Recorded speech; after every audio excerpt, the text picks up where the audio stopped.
He could think of nothing better to say than his first remark. It was the best butter, you know. Alice had been looking over his shoulder with some curiosity. What a funny watch, she remarked. It tells the day of the month and doesn't tell what o'clock it is. Why should it? Muttered the Hatter. Does your watch tell you what year it is? Of course not, Alice replied very readily. But that's because it stays the same year for such a long time together.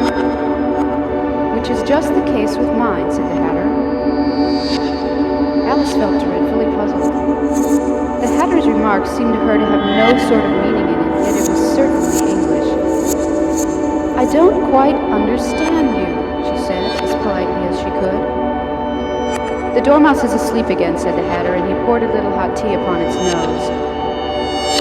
The Dormouse shook its head impatiently and said, without opening its eyes, Of course, just what I was going to remark myself. Have you guessed the riddle yet? The Hatter said, turning to Alice again. No, I give it up, Alice replied. What's the answer? I haven't the slightest idea, said the Hatter. Nor I, said the March Hare. Alice sighed wearily. I think you might do something better with the time, she said, than wasting it in asking riddles that have no answers. If you knew time as well as I do, said the Hatter, you wouldn't talk about wasting it.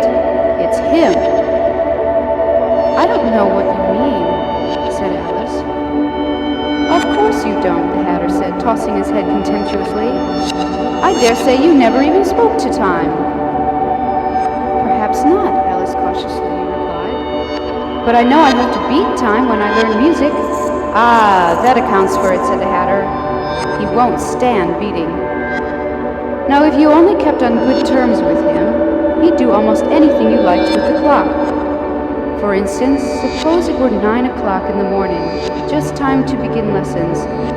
You'd only have to whisper a hint to time and round goes the clock in a twinkling. 1:30, time for dinner. I only wish it was, the March Hare said to itself in a whisper.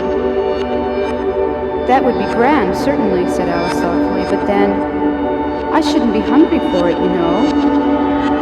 Not at first, perhaps, said the Hatter, but you could keep it to 1:30 as long as you liked.